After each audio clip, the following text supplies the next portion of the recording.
yiɓɓe Allah min dey mi yeewama Allah yo ko ittimi yeewede oɗon gandi baɗɗomi yeewede konɗo ɓernde hattimi ɗanade nawɗo gonɗi daldimi miijoji dohniwami gilli e nder ɓernde Allah yo ko hollimi jontaɗo miɗa yiilo jontaɗo kono yitere am hollanimi hay jiiɗomo haalananimi hay koode mi namdima joni heddi ko timoɓe gara balla mi yiiladema giɗelam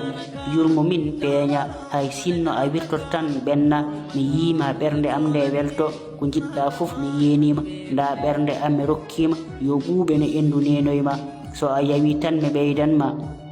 so a feeñiɗo ñallu mbalta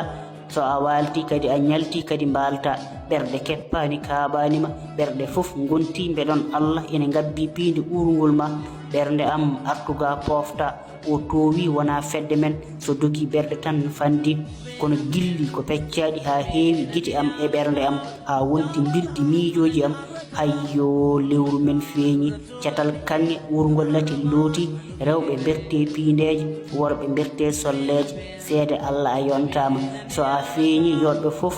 majjat daro gonta yeeɓoɓema sinno koode ene gona cakka mi ngabba e weeyo mi rendina mi tippa e jayre e bandure e jungo ñiiw e hoodere edi mi logga e dande jontaɗo kono o wutte mbo paɗɗirɗa so aɗa looto a ɓortata ɗum jikku moƴƴo e neɗɗagu taare ma jontaɗo ngo mooso ngal jaɓɓal wicco yooɗi ñembama